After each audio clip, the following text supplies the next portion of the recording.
Welcome to the Spring Football Reports. I believe we are in the process of what are we doing? This is going to be like one of our last two shows, I believe. Am I right with that? Pearce Yep, is with me yep. today, as well as Krish, as always, and we are joined today by Hype. Hype? Give us a little backstory for people who don't know you, because I think this is the first time that you've been on recently, anyways. Yeah, I've If never been on the network at at all, all. okay. Yeah, this is the first time. So basically, for those that don't know who I am, I started the USFL network. I started it on Facebook in January, a couple of years ago now. I just recently left the network and just went on my own and just doing my own thing. And now I'm going to be covering the IFA and the IFA official podcast. But an official announcement will be coming soon. But that's what I'll be working on moving forward. Sounds good. When we get closer to the end of the show, we'll go ahead and give you the platform. You can just, kind of explain a little bit what the IFA is, what their hope is, and Yeah, hit up your socials. Maybe we can get a little following for you there with the IFA here in the near definitely. future. First and foremost, obviously, as we know, the USFL had their championship games, the Northern Conference Championship game and the Southern Conference Championship game, if you can call that one a game. Uh, this past weekend. Pierce, I know you're gloating. I know you are so happy right now. You had to go out of your way to tag me on Twitter. I know. Congratulations. We'll discuss that in a minute as well. I so first and foremost, usually what we do is we start off with XFL news. I want to start off with the USFL just because this weekend was so big as far as the championship games were concerned. The Northern Championship game featured two, 4, and 6 teams that I don't think anybody projected would be in the the playoffs, let alone vying for a spot to get into a title game. Hype, I want to start with you real quick. What were your thoughts with the Northern Championship game, and what did you kind of take away from that game? Well, of course, going into that game and that situation, when it comes to it was going to be a defensive battle regardless. Pittsburgh has had that defense, and so has Michigan all season long. They one of the if not the top two defenses, of course, in the North. But when you go apples and oranges as far as defensive wise, I think Pittsburgh is right up there, regardless if it's North or South. But as far as the game itself, it was a great game. I mean, we had the first overtime shootout in a playoff game, and the Pittsburgh Maulers are just gelling right now. Yes, they are a 4-6 team, but the defense is they've always kept their team in it, regardless, each and every week. You know, the record, of course, doesn't look pretty. It's not a good looking stat, but they got the job done, and I honestly see them pulling out an upset over the Beeham.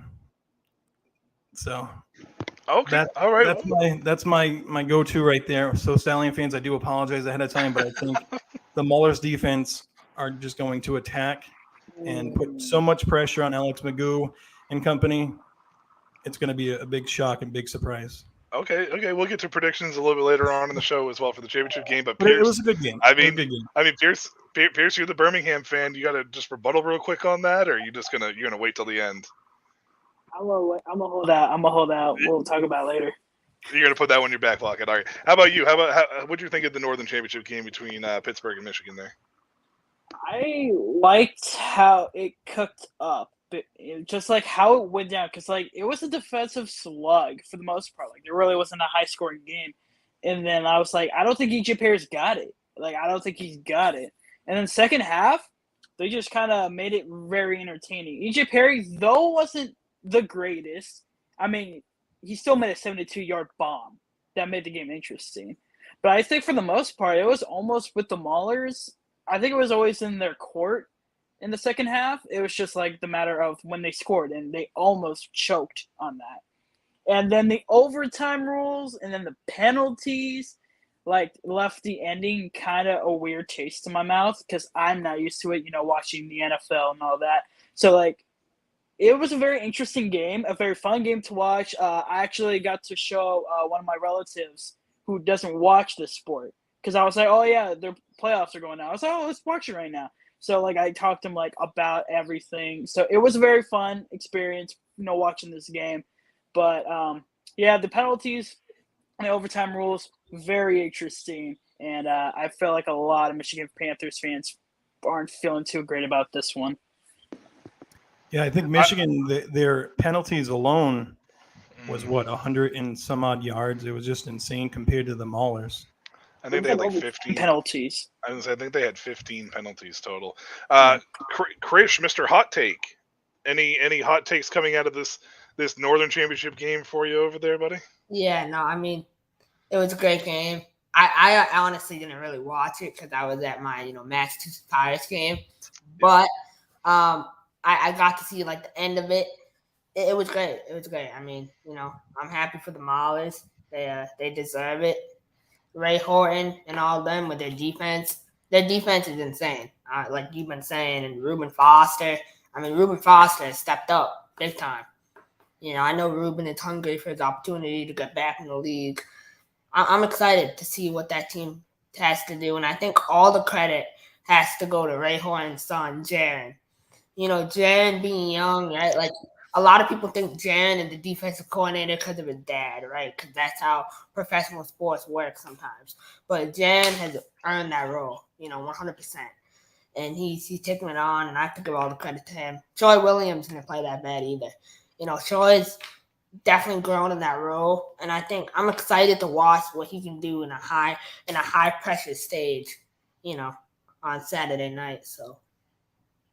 Yeah, and first and foremost, I want to shout out the Massachusetts Pirates of the IFL. They finished their season this year for the first time ever undefeated at home. So congratulations to the Pirates for that. Krish, I know that's your team or whatnot, so I wanted to shout out. But you brought up a good point about Jaron Horton, because honestly, even if he is the coach's son, and even if he did get this role based upon being his son, I think that he's proven that he belongs. Like, that's the one thing about the Pittsburgh Maulers, is this game proved to me this was the gritty Pittsburgh slow grinding style of game that really Michigan kind of had for as a play style for most of the year as well. They just weren't as consistent with it as the Maulers have been recently. And can you imagine if the Maulers had just not I guess dicked around is for a better word, for lack of a better word, with James Morgan as their starting quarterback in the offseason, had just given that to Troy Williams from the start, this Maulers team probably would have had a different record, record than 4-6, because they really are gritty, and that's really what this game was. Because even when it started to kind of feel like it might slip away from them, they always found a way to get back into it, and it's kind of what Troy Williams has brought to this team over the course of the last few weeks on their hot streak. I do want to say shout out to EJ Perry. Mike Nolan kind of surprised me a little bit with the start last week, because it kind of came out of the blue. But if Perry had been there for a few more weeks, this game easily could have gone differently, because I mean, it did go into overtime, and it was much more high scoring than I expected it to be, especially in the second half, because I expected this game to hit the under. And I expected it to be kind of like one of the ugly games, because if you think about the Maulers, there are 6 losses. I think, was it 3 or 4 of those losses, but were by less than 3 points? Something like that, or like right around 3 points, 5, 4, in that range anyways. So they were in a lot of games this year, and they are going to be a dangerous team, Pearce. I know. I know you may not want to hear the a possible Arlington Renegades repeat from the XFL here, but it is very possible we could see that again with a 4-6 team.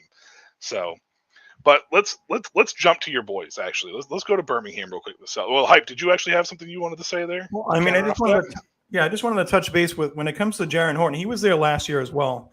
Right. With the whole Kirby Wilson debacle, and the defense was still there then. So for him to actually get the credit, it just shows how much work he's actually put in, and how much work he has put in since day one. He, just getting that recognition and things like that. It's finally, the league actually recognizes it. The fans, myself included. It's just something that, last year, of course, it was just an insane debacle. It was just an absolute mess. But the defense was always, there. They always allowed, their offense to be kept in the game, things like that. So it's just a big congratulations to Jaron because he's been there since day one doing what he's doing. Yep, and he just everybody knows he won assistant coach of the year, defensive coordinator of the year for the USFL. As defensive coordinator for the Pittsburgh Maulers this year too. So Pearce, let's jump to the South. We know you're the resident Birmingham Stallions fan because just like every other Cowboy fan on the planet, that's what you guys do. Yeah. What were your thoughts on the Southern Conference Championship game? Well, all I could say was by the time they brought the score up to 40, I just turned it off knowing this game was over.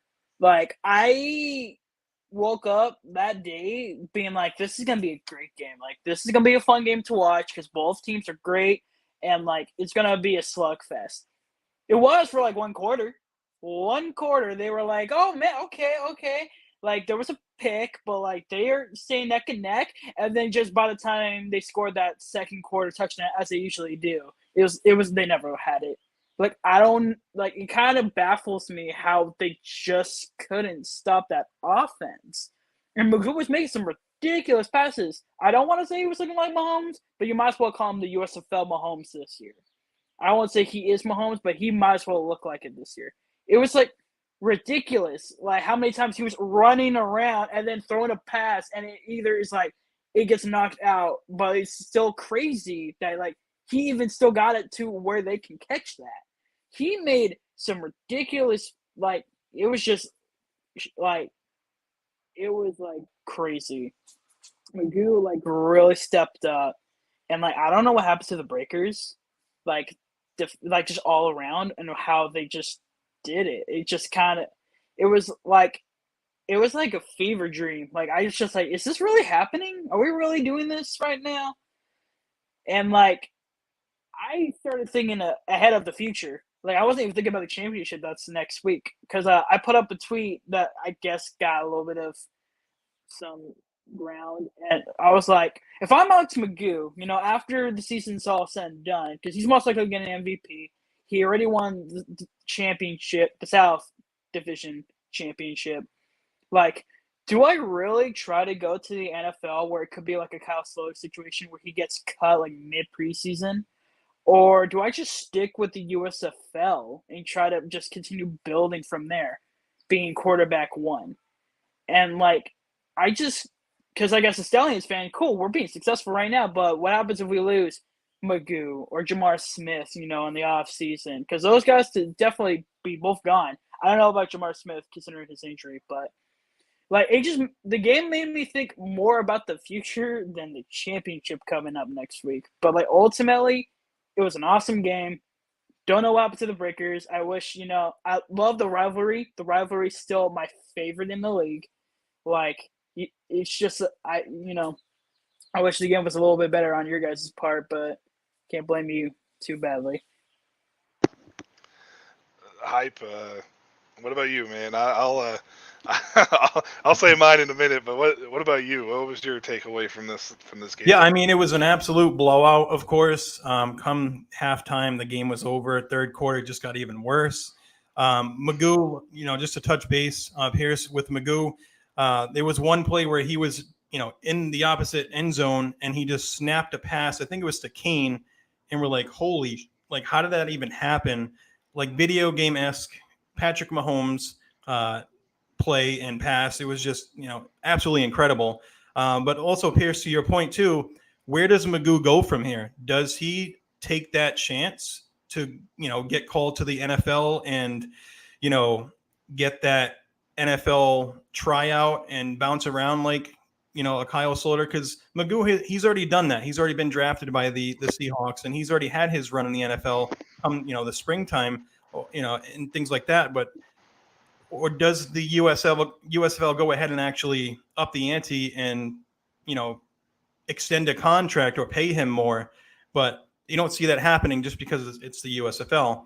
But back to the game itself, the Breakers in this championship, they look like the Breakers of the mid-season, I think, where they lost 3 in a row, and everyone's like, oh, they're just, what the hell happened to the Breakers? They're flukes. And that's what they looked like in this championship game. They were just absolutely lost on both sides of the ball. It's fun, of course, being a Birmingham Stallions fan, but a Breakers fan, you have high hopes. They're good. They're going in with a 7-2 record. They turn it around. They had no answer. It was just an absolute murder, plain and simple. It really was. That's putting it kindly. It was not fun to watch for Breakers fans. No, that's putting it kindly for sure. Chris, you have any thoughts on the Southern game? I know you were active in the off-screen chat in the Shady Sports chat about Alex McGough. What are your thoughts on this Man, one? Alex McGough. In Boston up here, we use a term called "in your bag." Alex was in his bag all night, man. Like I love the idea of him wanting to stay in the USFL over going to the NFL. Like, you think he grew up and his dream was to be the quarterback of the Birmingham Stallions? No. Like, of course he wants to jump to the NFL. Like, that game was to show NFL scouts why he deserves to be on a 53rd. The way he played, he's far and ahead. That he made those defenders look like kids. Like, he's far and ahead. Like, their levels, he's way ahead of the USFL level. He needs to get an NFL contract like ASAP. And I think what was really interesting to me about this game is we kind of saw old school versus new school. Pocket passer versus a mobile guy. And I think football as a whole is transitioning more into a mobile game. And watching McGough do what he does, I'm really excited to see how the USFL changes.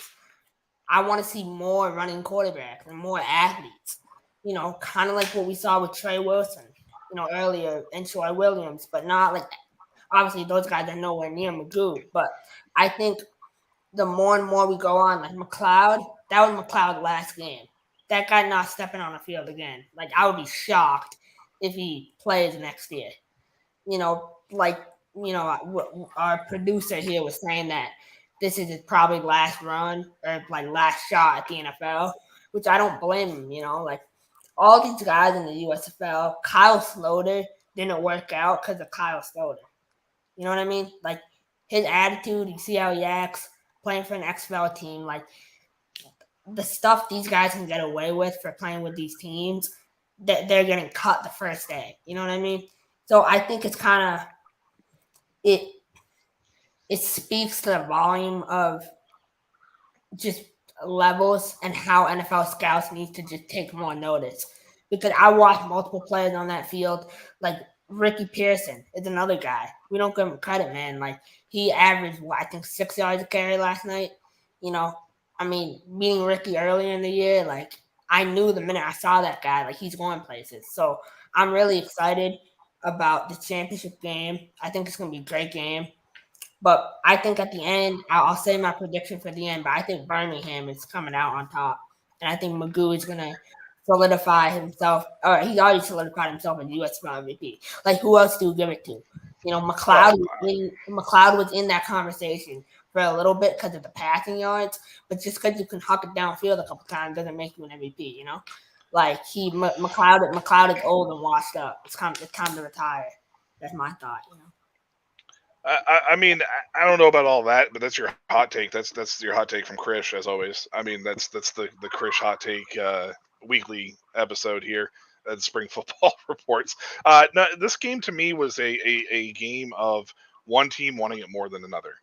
And honestly, McLeod Bethel Thompson looked fatigued. I don't think a lot of people understand that this was, I believe, his 30th game in a calendar year, because he played in the CFL last year, and their games go till the championship game goes till November, Thanksgiving over here in the United States, and he was the quarterback for the Toronto Argonauts that won the Grey Cup.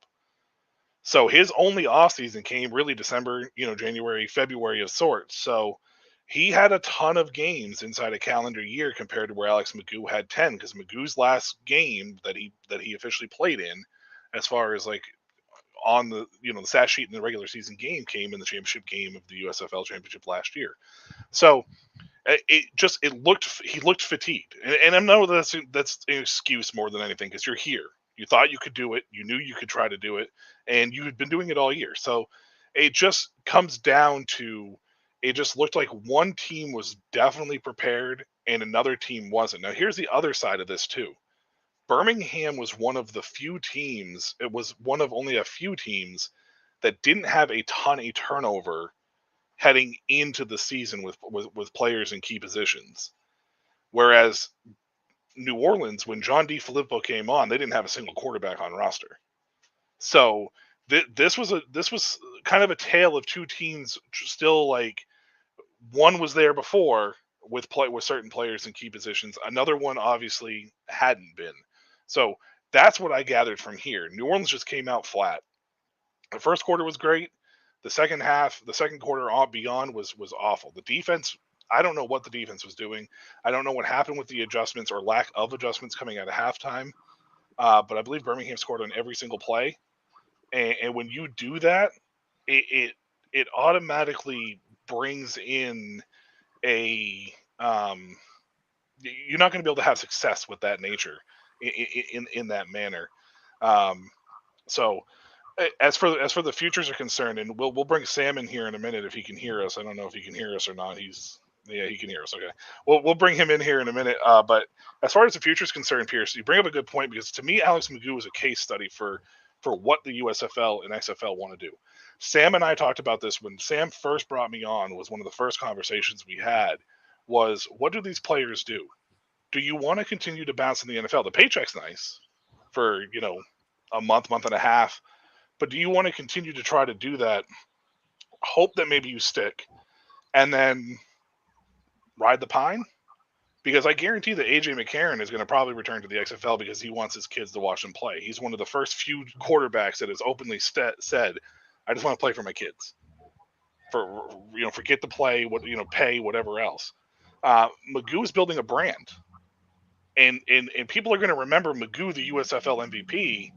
They may not remember Magoo, the third string emergency quarterback for the Miami Dolphins. You know what I mean? Like, so that is something that Magoo is going to have to honestly sit down and think about and figure out if the USFL is bringing in enough, first of all, sponsorship money for players to be able, whatever that may happen, whatever their licensing agreement is with individual players. And then he's going to have to figure out whether or not if it's worth trying to go to the NFL. Magoo is definitely going to get a tryout. Now, I don't know if he's going to stick. With the emergency quarterback plan that they just put in place, there's a good chance he might somewhere. It just really depends on where he signs. Because, again, Magoo's a little bit older, and it comes down to contract on the NFL level when it comes to the salary cap and the best way to manage and budget this. So Magoo will definitely have a shot somewhere. It's just a matter of whether or not he actually sticks. As far as MBT, real quick before we bring Sam in here, I hope this is not his last go around, but he's in his mid-30s. He's been around for a long time. A lot of games in the calendar year this past year did not end the way he wanted it to. I don't know if he's going to get a tryout with an NFL team. It's possible he may get a tryout, but I don't know if he's going to get invited to camp. And even if he does, with as much football as he's played in a calendar year, I don't know it's going to bode well for him, unfortunately. I'd like to see him come back for one more year at the USFL level just to kind of answer some, get some unfinished business with Birmingham, but we'll see what happens. Sam, you joined us a little bit late today, but here you are. What are your thoughts on all of this going on that we've just discussed so far? Well, I did miss some parts of it. I'm not going to lie.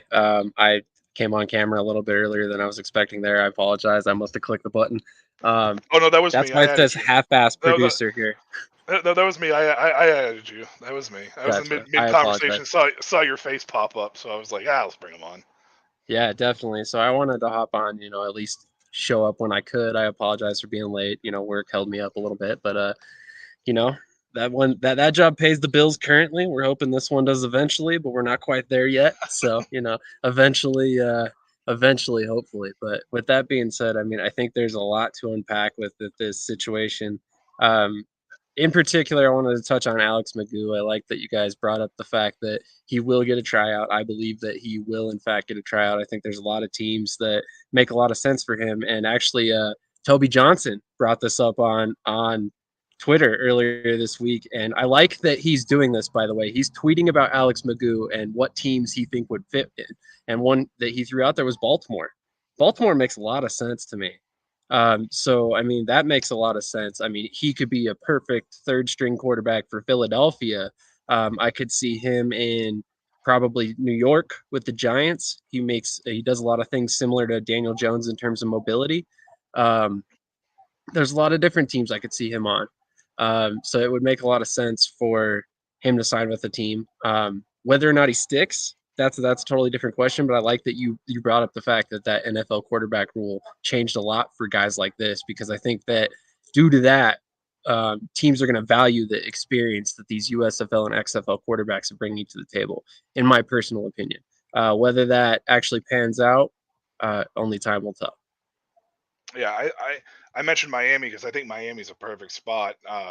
Just because I think Magoo might actually be better than Skylar Thompson, and with Tua Tagovailoa's injury history, I think it's a good spot for him to be able to slide in to be an emergency 3, and possibly even eventually take over. Skylar Thompson's there. Hype, do you have a perfect spot scenario for Alex Magoo at the next level? Because we know that the USFL MVP is definitely going to get looks. We saw it last year with Kayvon Turpin. So there's definitely going to see somebody's definitely going to bring him in. What team do you think fits perfectly for him in your mind to where he can actually make the 53-man roster?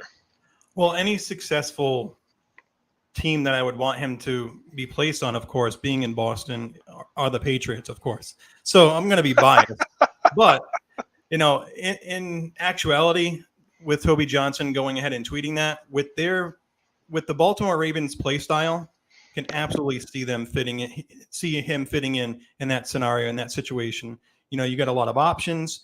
Magoo likes to run the ball, play action, things like that. So I think the perfect fit would be Baltimore Ravens right now, or Miami, because they also implemented that as well in the recent years as far as their offensive play scheme. So either Baltimore or Miami, or if I'm going to be biased, New England Patriots. But logically, Baltimore or Miami. Another team that I was just thinking of too was Cleveland. Like Deshaun Watson's up there now. They don't really have much of a backup. I mean, you could do that, Pearce, but I mean, as far as the way that Stefanski runs his offense, and with Watson up there, I mean, it may not be a bad spot. It's not gonna be his best path, I think, to a starting job at some of these other places. Miami just gives an opportunity and chance where we might be able to see playing time, in my opinion, because let's face it, Tua Tagovailoa is one concussion away from, being on a show like this talking on ESPN. You know what I mean? Like, as much as I hate to say it about the guy, with the year he had last year, his playing career is definitely in limbo. So. Sam, do you have any thoughts on the championship games? Because you missed a little bit of that, but just give us your quick thoughts on both those games real quick, if you can. Absolutely. So I thought the Pittsburgh Maulers game and the Michigan Panthers game obviously was a great matchup. Actually, a better game than I quite honestly expected, particularly in the fourth quarter. The last 11 minutes of the game, I think there were something like 20 points scored or something like that, probably more. I'm just kind of guessing off the top of my head. I haven't really looked at the numbers, but it was an impressive game. And then, I expected Birmingham and New Orleans to be a great game. And as much as I hate to say it about your Breakers, Michael, but it was a situation where that was a complete letdown. Everybody expected that to be the game of the weekend. And unfortunately, it ended up a situation where we saw them ultimately get blown out by Birmingham. And basically, Birmingham was in control from the get. And it seemed crazy to me in particular because New Orleans at multiple points this season looked like the best offense in the league. But you brought it up, MBT has played 30 regular season games. Thank you for Mike Mitchell for pointing that out the other day. And then also Wes Hill, same thing. He hasn't played a full 30, but he's played, I want to say, 18, 20, something like that. I think he was active for 6 games, Mike said. So that's another situation where, you wonder how much of that wear and tear is starting to get to these guys late in the season, especially because you have such a gap in between when they played in the CFL and then when they play in the USFL. They're not quite healed all the way but you still have that kind of buildup of wear and tear over that time. But ultimately, it's going to be a very interesting game. I don't think anybody could have guessed that would have been the Pittsburgh Maulers versus the Stallions this season. No.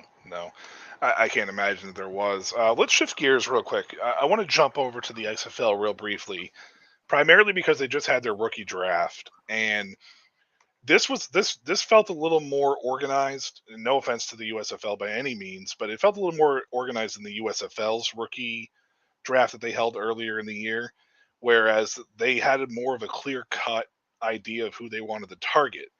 After that draft, though, the XFL claimed 44 rookie rights to teams. They also have 2 other drafts coming up. Hype, we talked a little bit about the draft on a previous show. You were not present with us. As far as the XFL draft, is the 3 draft strategy a good idea for this league, considering how early in the season they start and how early they kind of really end?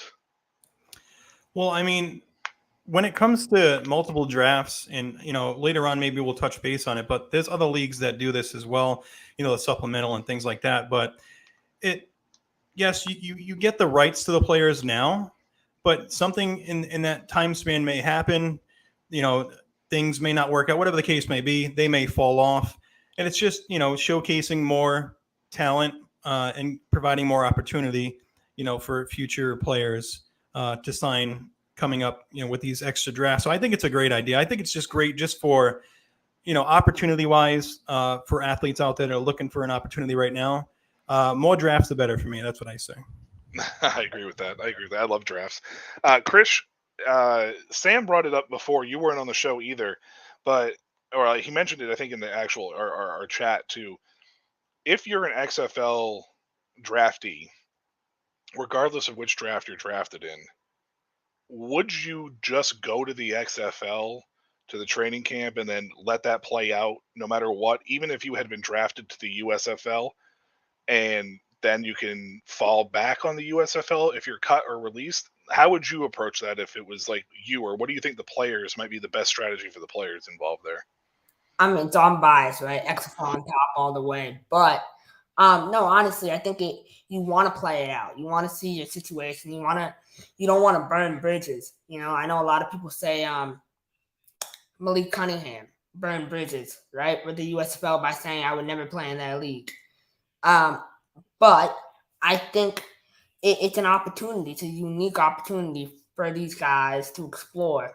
I like the option of going to the XFL training camp, seeing how you do, and then fall back, like Shady said, because it gives you 2 opportunities, 2 in 1 almost, versus waiting out. Like why would these guys want to wait? You have an opportunity to go play, go play, go make your money. Like I don't know how much they get paid for training camp.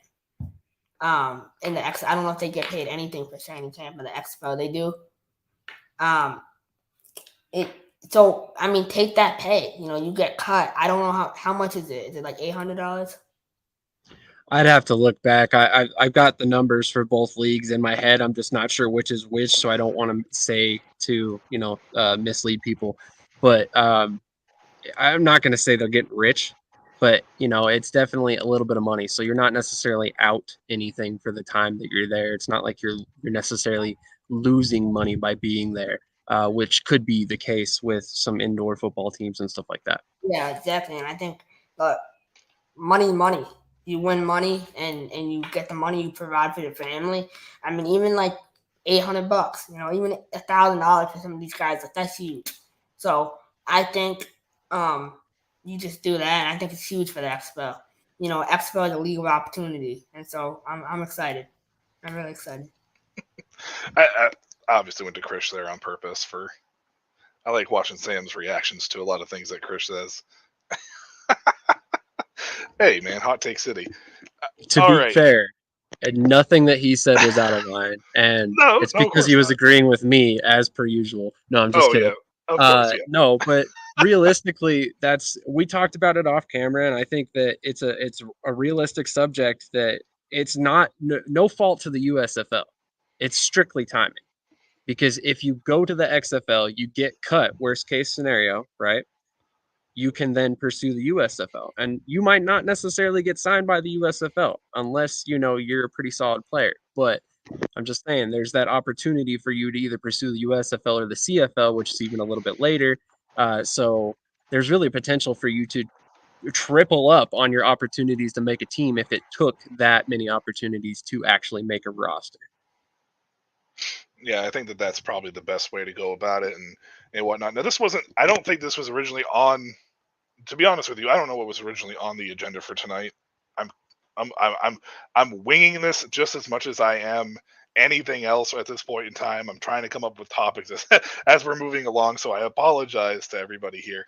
But first and foremost, I think we're all in agreement. So let's shift back to the USFL. We talked a little bit about the XFL. Shift back to the USFL. The season's done. We're heading into the championship game. I think all five of us here believe that Alex Magoo is the MVP. I don't think there's anybody on this panel that's going to say otherwise, right? 100%. Undoubtedly.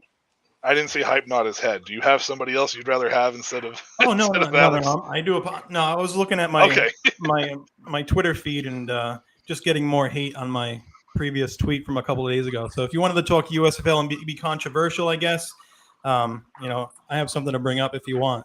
If you want another topic, we'll give you the floor right at the end of this. Right. The only reason why I'm bringing this up is because I want to know everybody's thought. Who's everybody's thought on the offensive player of the year? Because obviously we know that that's usually a little bit different. It doesn't run the same.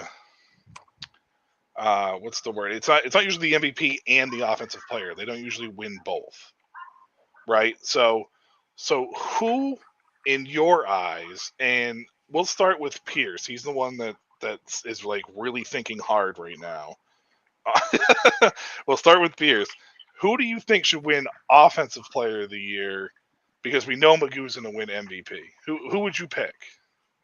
I'm going to go two routes. So the one I think most likely is going to be Mark Thompson. I think he's obviously been the main scheme for that Gamblers team. And because they relied on Bahar, which I thought was a bad idea, he was the make or break of the team. If he's not playing well, that offense ain't doing nothing. And he proved it. He was like a big chunk of that team, which sucks because, like I said, Bahar was just a bad decision. Like, you have Justin Hall there. Like, you could have used that. But Mark Thompson was for sure the guy. And he was pretty much neck and neck to Magoo all the way up to, like, the last two games. Like, that Houston-Birmingham game was the game, as he even mentioned, was like, that was going to be the game who's going to decide it. And he didn't do anything in that game. Magoo killed it. I think he was even nominated for Offensive Player of the Week that week, too. I don't know if he won it, but he definitely deserves it. That's, like, he was on the All-USFL team. I wouldn't be too surprised off of that. Now, who I would want it to be, I don't know. Like, personally, I think it's only because he just didn't show up and, to play the whole season. But Troy Williams, I would think definitely deserves that title as well, because when he came in for the Maulers, they shifted. Like, that whole offense took some time, but he overall was a big crucial factor why that offense made it to the playoffs and is going as far as they did. But most likely it's Mark Thompson, but I think Troy Williams should at least get, if it was NFL-wise, get one vote. Hype, you on the Mark Thompson train here with that? I mean, I was up until he talked a lot of smack on Twitter and then just got completely blown away. He didn't show up that game, and then everyone is just like, hey, where's Mark Thompson? But I think the offensive player of the year. Yeah.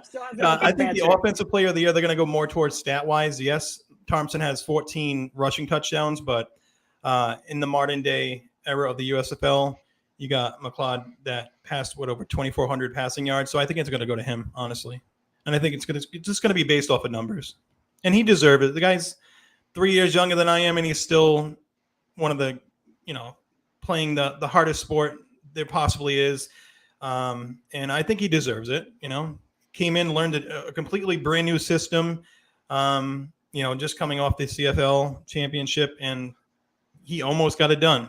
And I mean, sometimes almost doesn't count, but with the season that he put together in, and not having a break for himself, physically, personally, things like that, I think he deserves it.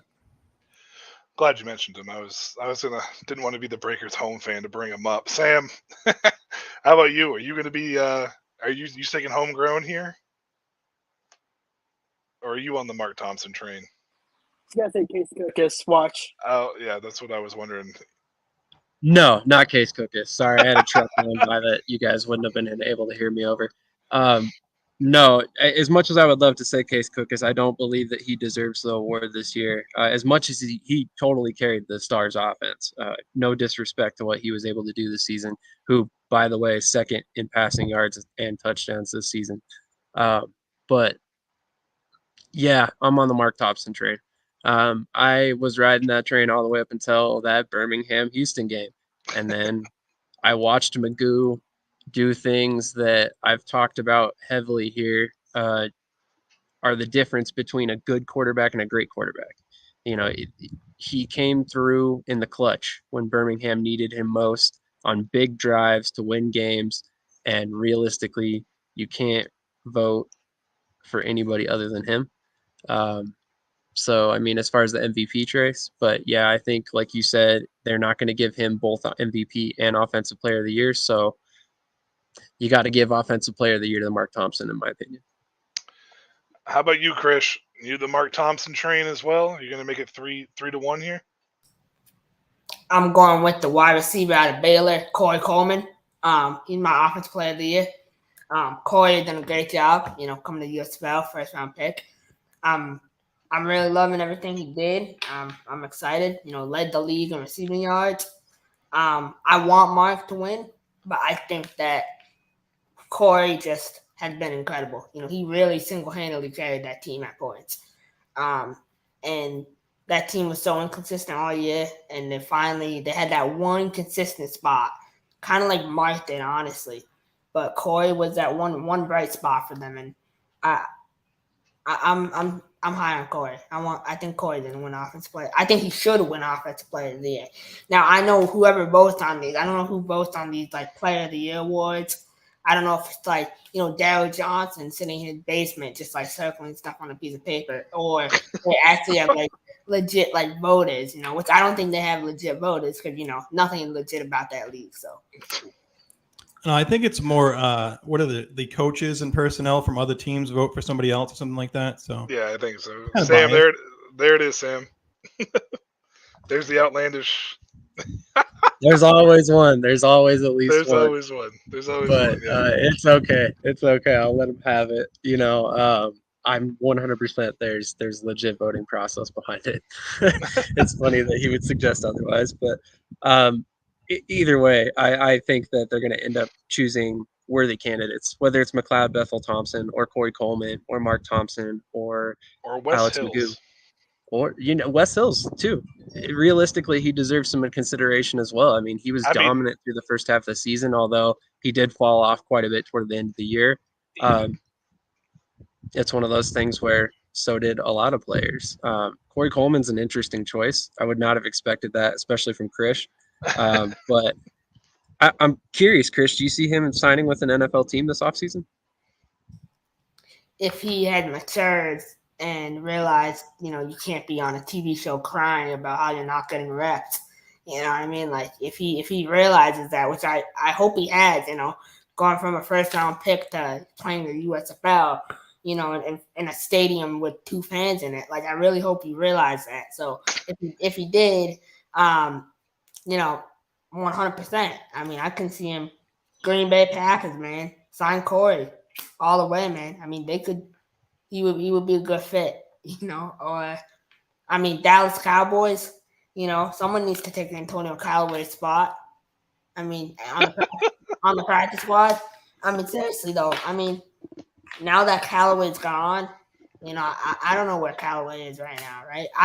What would be cool to see? Callaway come to like one of the alternate leagues, like USFL or XFL. I know that's kind of off topic, but it like take Corey Coleman's spot, if you know what I'm saying. Like Corey Coleman goes in and Antonio Callaway comes in. But no, I don't know if Corey had any off the field issues. Did Corey have any in college? Just Just attitude. attitude problems. attitude, just some maturity issues. Yeah. Can I just point out? Can you really call it attitude if you won out of Cleveland during the 1-31 stretch? Just saying. I see what you mean. It's kind of the whole thing with Deshaun Kaiser down there. What he went on a podcast a couple months ago talking about how he just forgot how to play football, and I think obviously that environment is hard and it's frustrating as an NFL guy, but I think now Corey probably realized, going from here to here real quick, I'd rather be here and I'd rather suck here than, go down there and not. And I thought Corey, honestly, in the beginning, I thought Corey wasn't trying. I really did. First couple of weeks, I was like, man, where is he? He's not running routes hard. He's not, he's missing an assignment or whatever. And he really turned it on because I think he realized, if I want to get back to where I want to get to, I have to, play at a high level. So. Coleman had some issues in New York though too, Sam. What were the issues there? Attitude issues. He was combative with well, I don't want to say combative, but he was not so easy to work with according to the coaching staff out there, even though he did man up and do special teams, which was one of the things that he didn't want to do. So I mean, I think that a lot of that just kind of resonated throughout the league, and that's really kind of where the problems with Corey kind of came from too. So that's funny that you say that about special teams because, talking to one of my boys, he was in the NFL for a little bit, and he was telling me, he's like, nowadays, a lot of these alternate league guys, like the way they're going to get in is playing special teams. Oh, yeah. And he was telling me, he's like, I don't care where they put me on special teams. As long as I'm out there, it doesn't matter because I'm already ahead of the guys who don't want to play special teams, When you're coming from these alternate leagues, you don't really get an opportunity to pick where you want to play. You got to play. So I think it's a humbling experience for a lot of these guys. So I hope Corey is the first example of someone that can bounce back. It's kind of like going to junior college. Go there, go to a D1. Go to USFL, go back to NFL. So I'm hoping the best for Corey for sure. Well, Chris, while we got you right there, why don't you go ahead and give us your prediction for the USFL championship game? All right, USFL championship game. I respect the Maulers. I respect Ray Horton. I respect Jaron Horton. Jaron Horton, man, his brand is like a video game. That kid, he's a mad scientist. Honestly, he defensively, he's insane. He's really good at what he does. He's a young coach.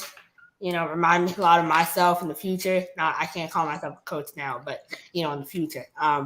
But I'm loving Birmingham, man. I just Magoo. No one can stop Magoo.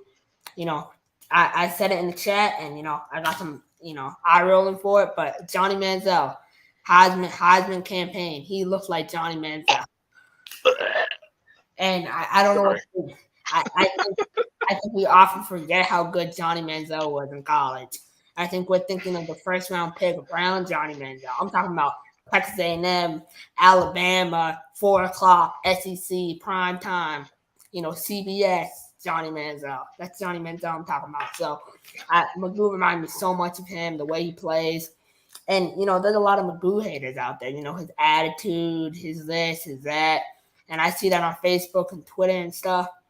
But he backs it up, man. You can have any attitude you want when you put up numbers like he does. So, my prediction is going to be Birmingham 30. That's just 35 to 21.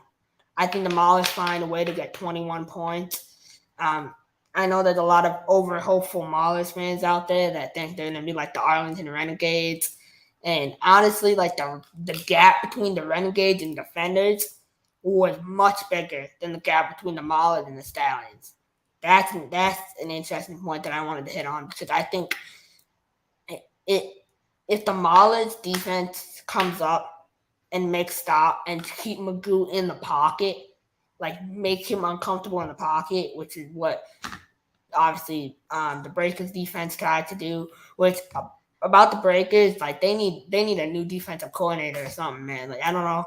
I don't even know if they have a DC down there or it's Flip calling the DC or whatever. Like whoever's managing that defense, man, call Rayshon Kaiser, man. He'll get those boys ready to go. But honestly, though, that's not a bad idea. But anyway, 35-21. All right, Sam, you unmuted yourself before I asked Chris to have the prediction. Do you remember what you were going to say real quick, and then you can just give us your prediction as well, or? Let's just roll through predictions. I was just going to say Sounds we need good. to get to what Hype asked about or bring it up because I'm curious what it is. Okay. Sam, go ahead and give us your prediction real quick then, man. I think this game's going to be closer than a lot of people expect, but I don't think that we are seeing an Arlington situation. I just don't think that's going to happen. I like what Chris said. I think 30 points, around the 30-point range seems reasonable. Let's go 28 to, let's call it 20. 28 to 20. All right. Pearce, I'm not even going to bother with you. If you pick Pittsburgh, I'm probably you're going to get slapped in the face from some other Stallions fan somewhere in the planet's going to reach through the computer and slap you. I guarantee it. So go ahead, give us your score, prediction, whatever. Well, I want to just say about Chris thing is like if he cursed us because he called Magoo Johnny Manziel, I'm gonna find him because I consider that a curse. I get he was going to college, but that's a curse. And also, I think Deshaun Kaiser has like said he's done with football, so don't know if he comes back, but I could be wrong. But back to the Rayshon Kaiser. Right. Oh, okay. It's a coach in the arena leagues. No, it's coach. Yeah, no. I know it's hard to know all the arena coaching names because those coaches, man, they're legit. And I trust me, man, he would make the transition easy. He would get those boys right. I mean, trust me, you would see a whole different Breakers defense versus some old head that they hired down there. I don't know who's running their D, but someone Daryl Johnson hired. No, Daryl Johnson hires half the coaches in this league. So him and his little old man club. They all the golf buddies. He just you want to be a defensive coordinator of this team? Go ahead. That's how he runs it. All right, Pearce, go ahead. Give us your Stallions score. So I ain't sugarcoating it. Stallions look pretty great. I don't think it's going to be a slaughter like that New Orleans game was.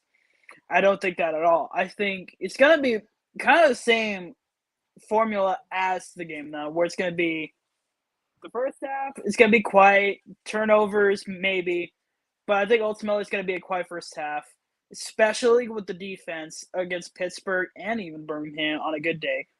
Like, it's going to be – I expect it to be quiet. And in the second half, I think that's when the gears turn. I think that's just how it's been for Stanley. It's just like they're never really as great as they are until the second half. They're a second half team. And, yeah, I think Mahler's going to put up a heck of a fight. I hope it's gonna. I said last time it was gonna be a great game, and then that game ended up like being too crazy. It wasn't because we just killed them so badly. But I'm really hoping this is a game. Like, give me like what the Star Stallions game was last year. Sorry, Sam.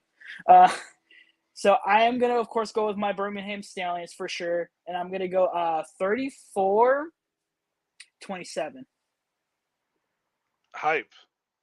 You made an interesting comment at the beginning of the show. You sticking with it? Yeah, I'm going to go ahead and stick with it. The Maulers' magic is going to continue all the way to the championship. It's going to be 24-20 Pittsburgh. The revenge tour is going to be complete.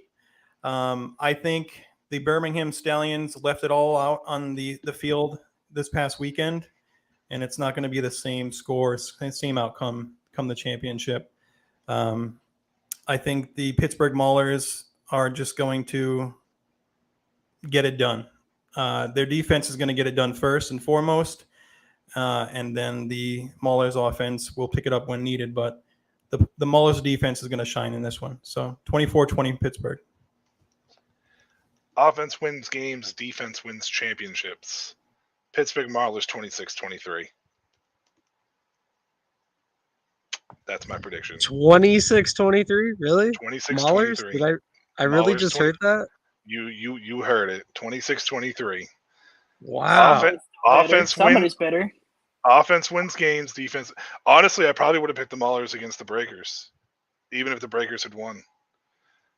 Sam, I mean, you've heard me the last 4 weeks talk about the Maulers. You know that I've been really, really high on them, and they are playing and hitting their stride at this moment in time. I made the mistake of overlooking the Renegades. I don't think I can make the mistake of overlooking the Maulers here. So I'm going to say Maulers. And if Magoo and the Stallions win again, then congratulations to them. So, hey, I like flowers. I'm just saying. I mean, that's a bold prediction. I 100%. I could see it happening, but that's pretty bold. Pretty bold, especially after last week, man. The way Birmingham dismantled the Breakers, I was shocked. So Yeah, I for would sure. be shocked to see it. I'll be the first to figure out how I can get a hold of Ray Horton again and congratulate him if he wins. But yeah, that would be nuts for sure. For sure. Oh, absolutely. I know it's an out there pick, no doubt about it. And it's definitely an out there pick. All right. Hype. The floor is yours, man. Let us know what's going on with all the controversy. Let us go. Oh yeah, so I think it's 2 days now. I posted. I'll even read it word for word. It's not that long. So I posted. I'm gonna go out, being the one that's covered the USFL since the start of the relaunch, and saying it again. The crowd is absolutely horrendous. Once again, these athletes deserve to play in their home markets. They deserve to play in front of actual fans. Tired of hearing and seeing it's all in the plan. Well, that plan absolutely sucks. Do better, USFL. Do better for the athletes. Do better for the fans of this league. Stand by your motto: real football, real fans. You're missing the fans. Now, the reason why I say this, because this is a championship, North Division championship game. Yes, the picture I took was in the beginning, and I've been getting so much heat back and forth about, oh, it was the beginning of the game, this and that. But believe me, I watched the entire game. The fans, they just moved down to make it look just a little bit more full. And, whoever the comments, because I'm being USFL biased with this particular post, I get heat and I can care less. But I'm just going to say it because I have so many DMs and texts from actual USFL players backing me with my post.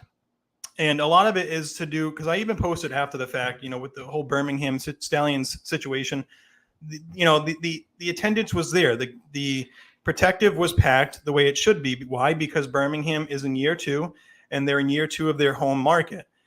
Now, the reason why I have so much of an issue with it is because, yes, it is my opinion, so it's not based off of anyone else. But the reason why I have an issue is because a lot of these guys, when it comes to the USFL, they may not get a second opportunity in the NFL. They may not go past the USFL. So why don't they deserve a stage now?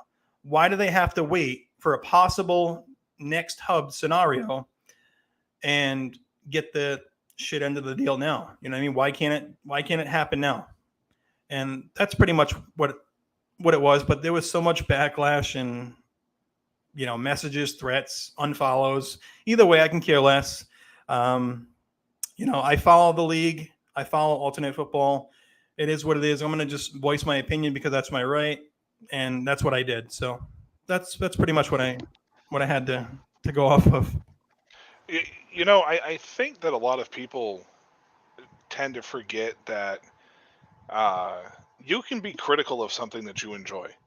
It is absolutely 100% a legit thing that exists in a lot of worlds. You can criticize the things that you enjoy. I love the USFL. I watched it from the relaunch. I think it's a good product. I love what they're trying to do as far as with the players are concerned. It's the same thing with the XFL. I watched the AAF in 2019, and the USFL is doing a very minimalistic approach to things. They don't want to spend the money, and they want to kind of slowly, and I criticize because I care. Yeah, hashtag. They are doing things in a more of a slow manner, crawl before you run type situation, because the AAF tried running before it crawled, and it didn't do anything right. Now that was less about the fans than it was about the vetting of their investors. But the USFL, I feel, has done a poor job in their hub cities of getting fans in the stands. Memphis had a good opening night, but over a period of time, it kind of dwindled. Birmingham, New Orleans, the second game was not good aesthetics as far as the fans are concerned in the stadium. And I mentioned it here on SFR to Sam and everybody that was on the panel that I was disappointed with the lack of fan turnout for a game, because that should have that was like a championship preview match. Now they looked much better, obviously, in the playoff game this past week. They looked good. They showed out for that game.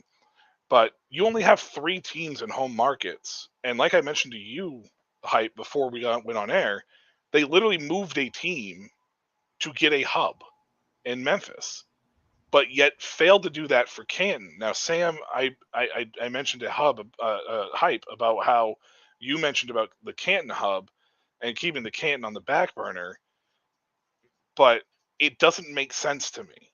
If that was the case, then you should have tried to find a hub in either New Jersey or Pittsburgh, because it makes zero sense to have one in Canton if you're not going to put a team there, because half your league should at least be in home if that's the exact approach that you're going for. But I'm with Hype on this one. I think that you have 8 teams. You're going to have city names in front of it. You should have found homes for these guys, at least in year 2. Now, I know that that's the plan for year 3. You can correct me if I'm wrong, Sam, but I believe that's the plan for year 3. And Hype, actually, I just realized you may know that too. You may know whether or not if that's the plan for year 3 as well. But I then now worry is, can they conjure up enough interest in these cities after playing 2 years away from those cities to get fans in there? That now becomes the question. Pittsburgh may be receptive of it if they win a championship, because, well, now they have a championship football team in there that they can add to their lineage. So Pittsburgh might be in a good spot. But why should people in Pittsburgh care about the Maulers being in the championship this year? They haven't played a game there, so why should they care? So uh, Hype, I think it's absolutely fantastic that you were critical of the league, and I don't think you did so in any type of disrespectful or unprofessional type manner at all. So just keep doing that. I mean, because like the hashtag that Sam put up said, I criticize because I care, because you can absolutely criticize something that you love, for sure. Other leagues, other alternate leagues that, 2019, for instance, they go off, they kick it off, and, they're hopeful for the big time. They don't have the money to back them like Fox does now. They can go ahead and take the risk and put these teams in the cities. If they lose money, they lose money. They're a multi-billion-dollar company. Why not just make the investment now and see what happens now? Like, why wait? So let's go ahead and wait for year 3, season 3 to come around, let's walk before we run. But then you have Pittsburgh, like you mentioned, getting into the playoffs at 4-6. Last season they were 1-9. What fan is going to find that intriguing and when they put it on TV, who do they see, at these games? Not many people are interested, in the Pittsburgh Maulers. And if they're not in that home market, it looks absolute terrible on television. Yes, I know it's all about TV advertising and things like that, but how much more appealing is a football game or any game when, fans are in the stands? Take Oakland Athletics for an example. Absolute trash to watch that because there's nobody there. It just makes it for better TV, and it just makes for a better atmosphere, even for the fans that do attend. It's the atmosphere.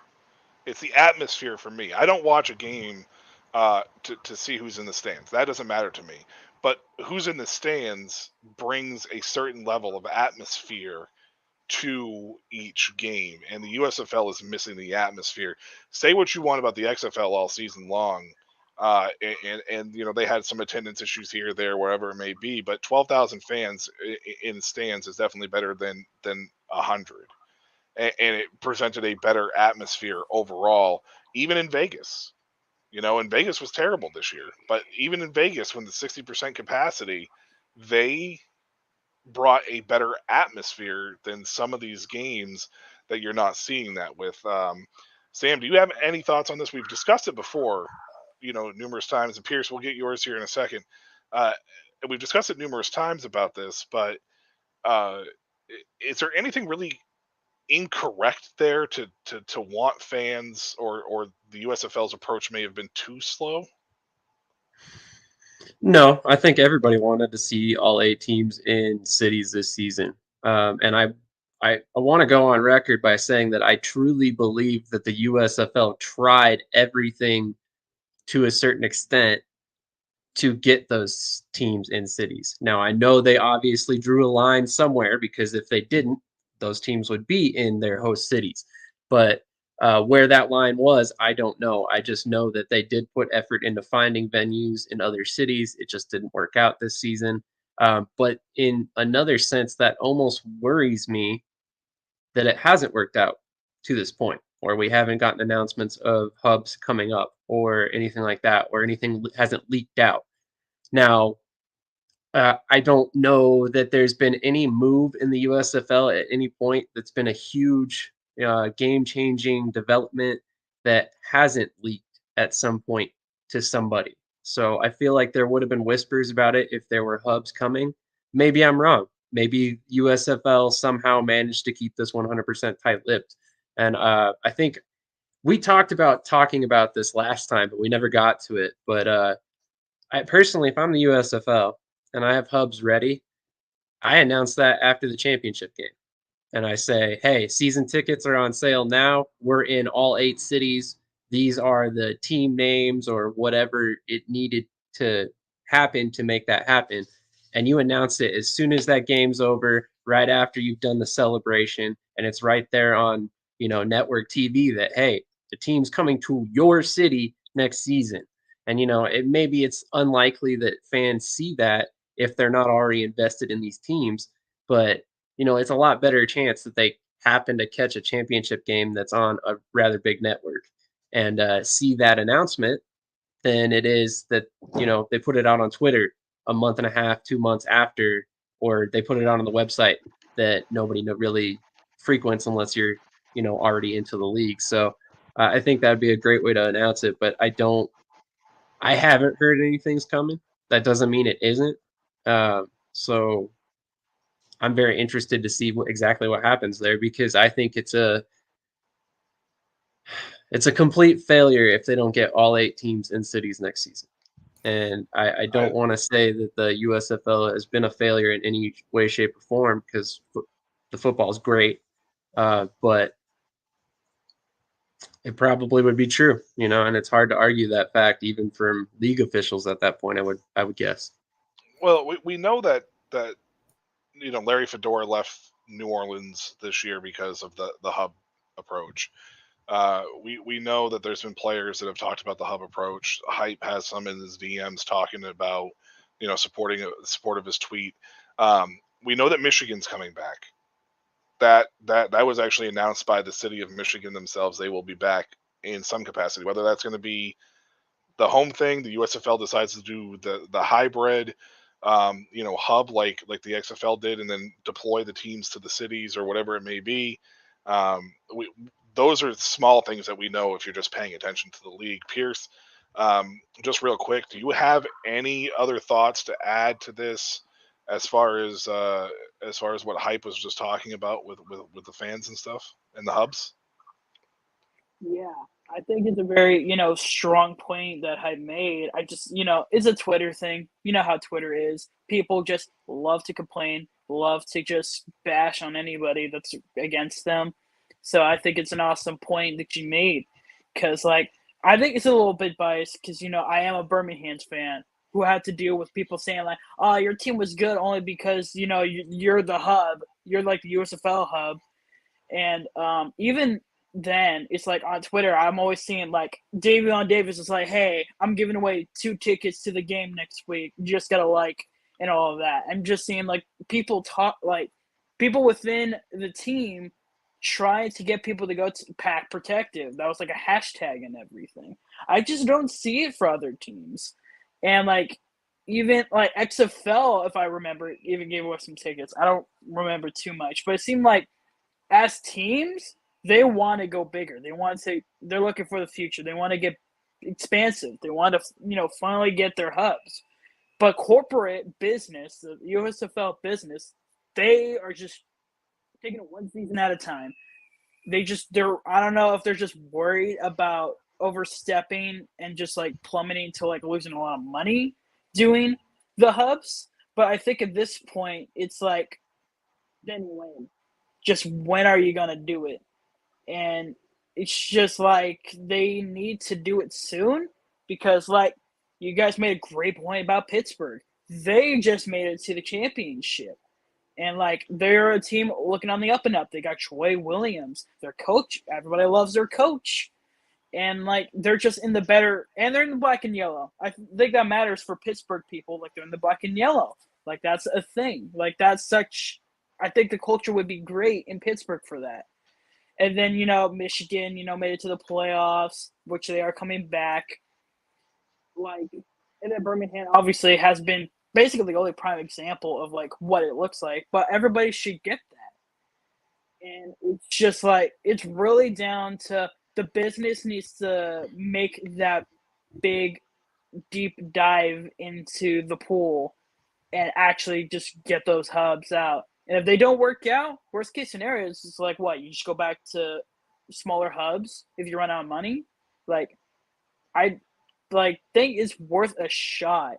And I think people will lose interest because they're just gonna watch it on cable. Nobody's gonna wanna like for me, which is a bit different because I'm from California, like people fly out. Like I would have to fly out to Birmingham if I ever want to see them play or anything. So it's like if you're from Pittsburgh and you gotta go to Canton? Is that their hub? It's Canton. It's like why make the trip when like Pittsburgh is right here? It's just like the USFL corporate business. They just need to make. They just gotta push the button. They just gotta do it because I don't see it looking great for the business doing it that way. When the teams are ready to want to grow. The teams want to grow. The players, coaches, they all want to grow. They want to start being better and bigger. But the business is like, we want to keep our like paycheck. We want to make sure it all. They want to just go with the flow when the teams want to just push forward. Yeah, the one that worries me the most is Philadelphia because, and I'm going to say this because Sam mentioned that Philadelphia, or at least the USFL attempted to try to get all 8 teams in the cities this year, and it fell through. The Philadelphia Stars have a rich history in the USFL. I mean, this is the first year that the Stars are not in a championship game in the USFL. So it's not like was it the play? No, I thought it was the championship game. They never made the playoffs. It's the first time they never made the playoffs. But it's also the first championship game, I believe. 100%. They've been in every championship. They've been in every championship game, and so the Stars are established. I mean, that's a name that people in Philadelphia know, and honestly, the USFL is definitely targeting a lot of their, they're leaning into a lot of their rich history. They're leaning into a lot of the older generation while still trying to find a way to bring in some young blood. Unlike the XFL, who's just targeting the young blood right now, and like, that's their demographic that they're targeting. The USFL is trying to lean into their rich history, and if you can't find a way to get a team like the Philadelphia Stars to be able to play in a hub, or even play at home, it worries me about how much the USFL is actually trying. And maybe I'm being too critical there. But you would think that the city of Philadelphia would be like, yes, like come play somewhere, some venue. I don't care what venue. You have to think that the city would be willing to accept them especially with that rich history that they have and the way that they established themselves. I mean, maybe if their uniforms didn't look like ketchup and mustard, who knows? I don't know. That's just me. Krish, I almost don't want to ask you this, just because you have made it very well known. But what about you? I mean, the fans thing is something that you've been very critical of uh, all year long. What are your thoughts on Hype's tweet here? Yeah, no, I 100% agree with Hype. I hear people criticizing my Massachusetts Pirates constantly, right? Oh, attendance, this, that. People on Facebook groups, people, other owners, man, like trying to talk about how many people we have, and I'm like, oh, you go to the games, there's way more people. But if you look at these USFL games, I mean, I have a photo that shows Case Cook is dropping back. All the stands behind him, they're not a single person. You know what I'm saying? Like, and I swear to God, there's probably 6 people in the stands at some of these games. Like, there's no way there's less than 100. Like, there's less than 100, probably like less than 50 at some of these games. And, I mean, it's sad to watch. I don't want to watch a USFL game on a Sunday afternoon with no fans. It's boring. That's why I love the XFL. That's why I gravitated towards it, because I feel like it's real leadership, right? And I feel like they want to grow their game.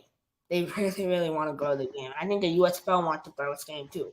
USFL wants to grow, but they're not no one in, like, I have a friend that lived down in Memphis. He tells me, he's like, Memphis is a great market, but after the first year, that team's gonna die out.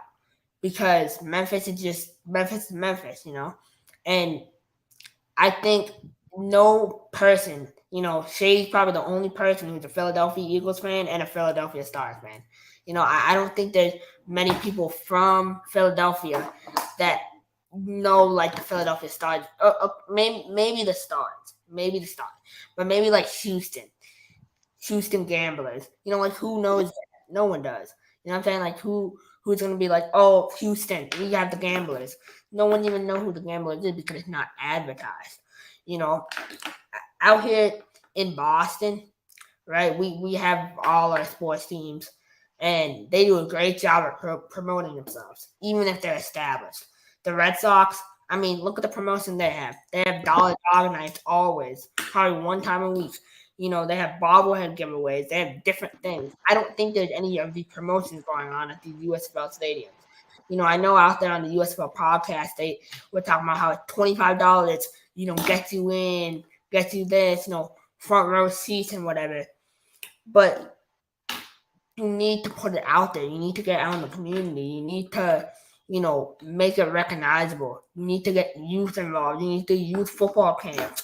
Like, I remember when, my arena football team, we did our first youth football camp. Next game, probably quadruple the attendance, just from the football camp. And so you have to get your name out there, and they need to do a better job at that. And the clock is ticking. One of XFL and USFL, I will say it, they cannot coexist. One of them will fold. And with the AFL coming back, like, I know that's going to sound crazy. Like, what the AFL going to do to the USFL? AFL's going to watch out for the AFL. If the AFL comes back, or whatever the IFL decides to do, right? Like, one of these leagues is going to have to go down. And out of the two, XFL, USFL, it's going to be the USFL that's going to go down. I disagree with that. I know you're a huge USFL fan. It has nothing to do with being a USFL fan. I think that both these leagues can absolutely easily coexist, no problem, as long as their seasons don't overlap. They absolutely can coexist, no problem. I don't think that that's an issue, because they each have a different approach. The only thing that I would say is, if I'm the USFL, I'm getting out of Houston. Okay. Because I think more people know the Roughnecks more than they do the Gamblers. They have to be there nowadays. Yeah, they have to be there first anyway, so be easy for them to get out. That's true too. But I would relocate that team. Like they did with Tampa Bay, I would relocate that team just because when you do want to go to the cities, I don't think that Houston is going to want to. I think they can, but I don't think they're going to want to necessarily support two teams there in two separate leagues that close.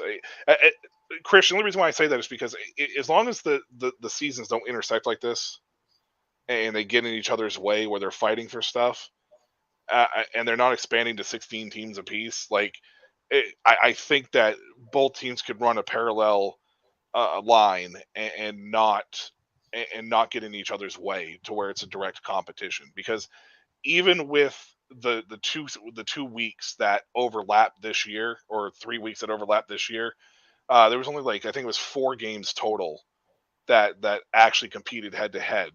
And you're on 2 separate networks. You can easily put both of them on at the same time Yeah. for the hardcore fans and watch that. So that's the only reason why I disagree with it. It has nothing to do with me being a USFL fan. It's just I don't think that anything is necessarily going to cause either one of these leagues to fold, because I think the funding is good with the deal with ESPN for the XFL, and I think the funding obviously with Fox, because of how big that corporation is, and FS1 is their baby. That's what they wanted to hold on to, was Fox Sports when Disney bought the rest of their properties. So I think that they really want this league to succeed, and funding is not going to be an issue for them either. So that's the only reason why I say that. Everything else, though, you said, for the most part, I don't disagree with. Yeah. It's just I don't think one of those leagues is going to have to fold. That's all. And another point too to Chris's statement as well, when it comes to the marketing on social media, etc., it's absolute garbage. You know, you have a couple of interns, you know, on Twitter posting, etc., whatever, and it's just, sometimes it's, to me, it just gets so stale and very childish to me when it comes to what they go ahead and post. And when it comes to marketing as well, who markets this league more than people like we do? They don't have, yes, they're doing radio shows in year 2, but in season 1, it was guys like us that were, you know, doing the interviews, doing the shows, you know, and it was all for free because we wanted this to be new and exciting, and we wanted it to succeed. What did we ever get for it? What did we get? Credentials or whatever the case may be. But if it wasn't for people like us, like USFL Network, Sam, Shady, you know, all these guys, everyone out there, USFL podcasts, where would the USFL be as far as, you know, from a viewer standpoint when it comes to social media marketing? It's all being done for free by us. And it's just frustrating in that standpoint. Yeah. I mean, and that's an extremely, you know, fair point. With the XFL, they were putting out shows, they were putting out, you know, ESPN exclusives, they were doing that stuff. I mean, Fox Sports 1, I think they have, what was that guy's name, Sam, the one that did the power rankings that we we cracked on all year? RJ Young. Yeah, RJ Young, like we cracked on him all he's year. Another joke. He doesn't even watch football. He just throws shit out there. I can't stand RJ Young. I don't care. I would love for him to reach out to me. I think his rankings were absolutely trash all season long. His analysis is absolutely trash. He just goes on USFL.com and just picks, you know, a couple of top names and teams, and then there you go. It was awful all year. No respect for somebody like that, because it's the guys like us that are actually covering the league each and every day for free and not being paid to do so that actually matter. Yeah, and there's other territories that come with that with the USFL as well, but that's a different story for a different day. But I hope that the USFL is learning as they move along too. I hope they're seeing that the mistakes that they've made, and that they're trying to correct them. And I think that they are to a degree. I just think they don't know how to go about that.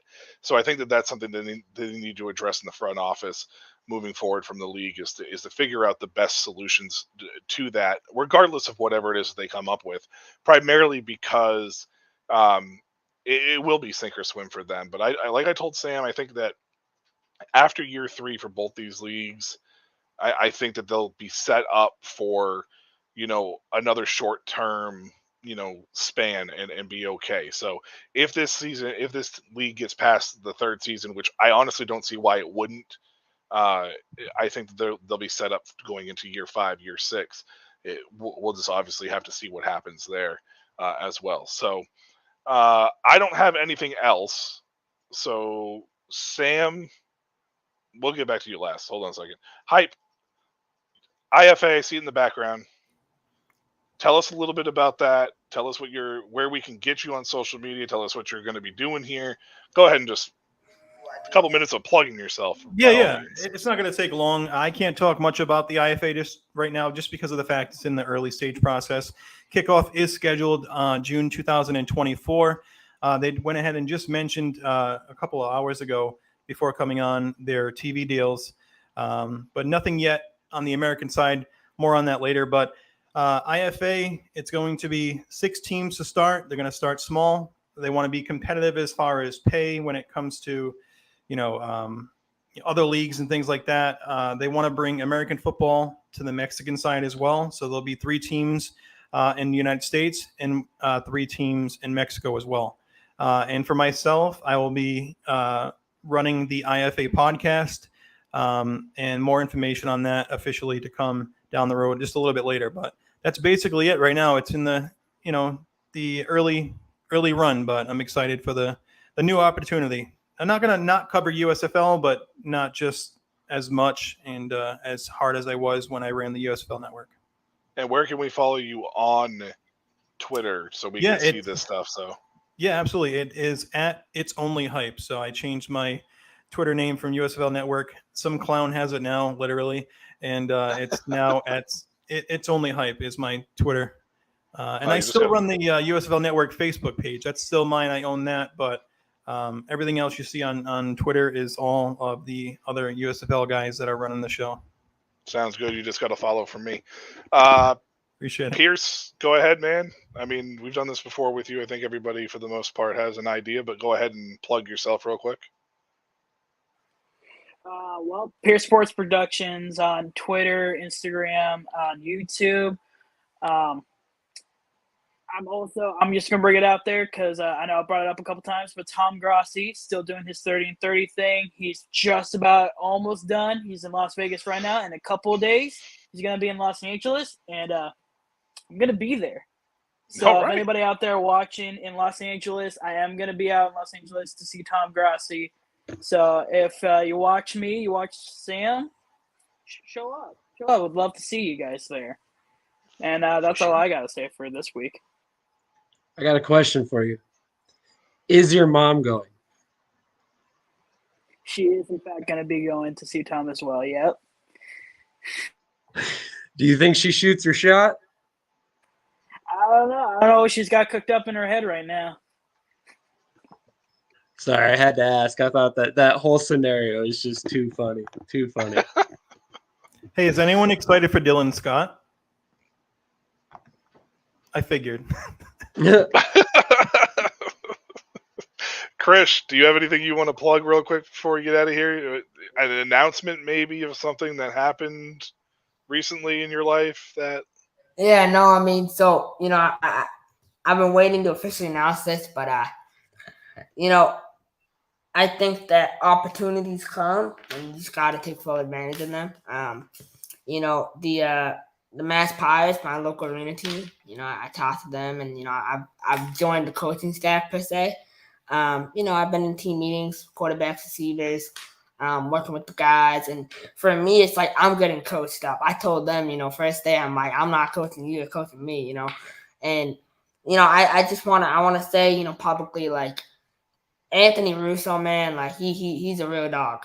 Like, the amount of help that guy has supported me and, like, giving me the tools needed to be successful to understand the game. I mean, seriously, every day, man, every day at meeting, this guy draws out 5 plays for me to study. And I'll come into the meeting room and he'll quiz me on those 5 plays. Every day, every practice. And like this week, he said he's going to make the coverage more complex for me to understand at a high level. And so, that's a real leader. And the way he gets that out of the whole meeting room, he does that for everyone. Anyone has a question, any new guy, like man, San Antonio, man, you missed out. You missed out. So thank you for your gift, San Antonio. He was too good for Hines Ward. So, no, I think I'm excited. My future is in coaching. I'm going to be an AFL head coach one day. Call that. And hopefully my end goal is, everyone has asked me what my end goal is. I obviously, I have said this publicly too. Like, I've seen a lot. I've been to the White House. I met the president. Like, I've done all that. But as fun as that is, like, I want to win a Super Bowl, man. I want to win a ring, USFL championship, XFL championship, something. So I keep watching my stuff on Shady Sports. I appreciate all the support. Carolina, 304 views the other day. I see Michael's show with the ELF.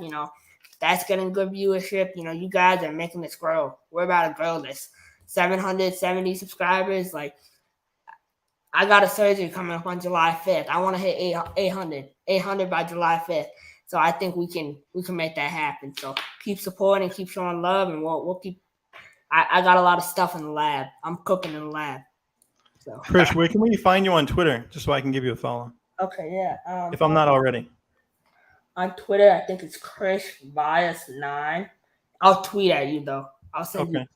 Yeah, no. But I tweet sometimes. I'm more active on Facebook, but I'm blocked on Twitter a lot by a lot of people. So I have to be careful about what I say. I feel you there. Yeah. I know that. It's a crazy world, man. I'm part of the USFL Facebook group with USFL News. Some of the inappropriate stuff they post outside of football, they'll post everything on that group.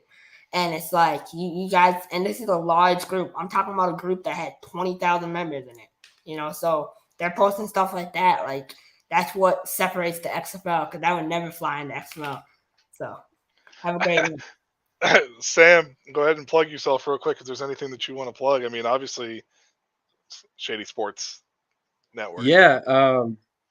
What? Why don't I take the opportunity to plug my team? I've been extremely lucky to surround myself with some amazing people who are very hardworking and who have done this stuff out of the passion that they have for the game. And it's been amazing to work with every one of you guys. It's been amazing to get to know you guys better, and it's truly been a pleasure.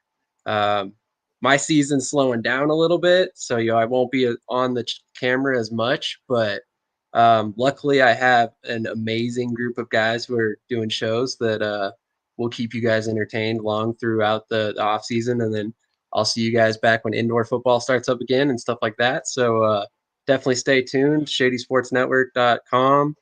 We got articles coming out all the time, all the different leagues, written by the men we're surrounded by currently. And then also, audio podcasts, Spotify, Apple, all that good stuff. So check us out. Basically, wherever you prefer to get your news, we're guaranteed there as well. And for me, I am the host of the Summer Showcase, which covers the European League of Football. It's on Thursdays at 8:30 p.m. I will mix in a little CFL action in there, but I actually have a CFL show called CFL Weekly with Brian Snow, or Snowman as some people know him. That will be, I guess, debuting on a new night tomorrow night at 7 p.m. Eastern as well.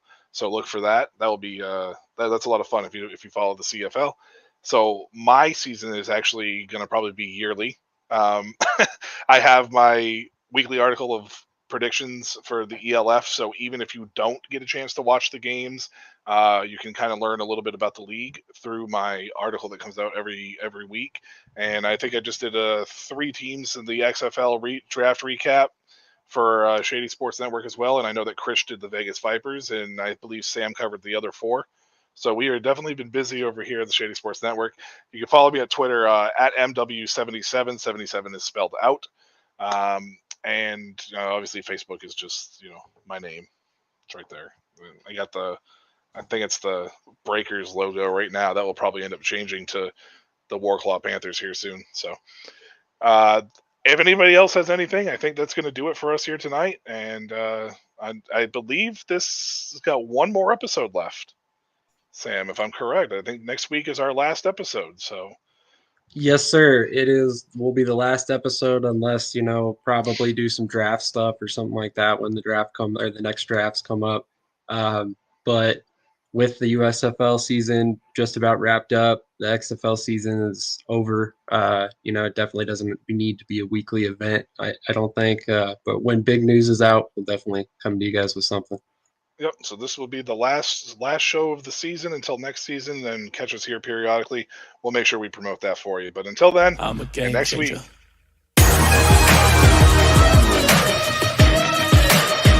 I'm a game changer. I'm a game changer. I'm a game changer.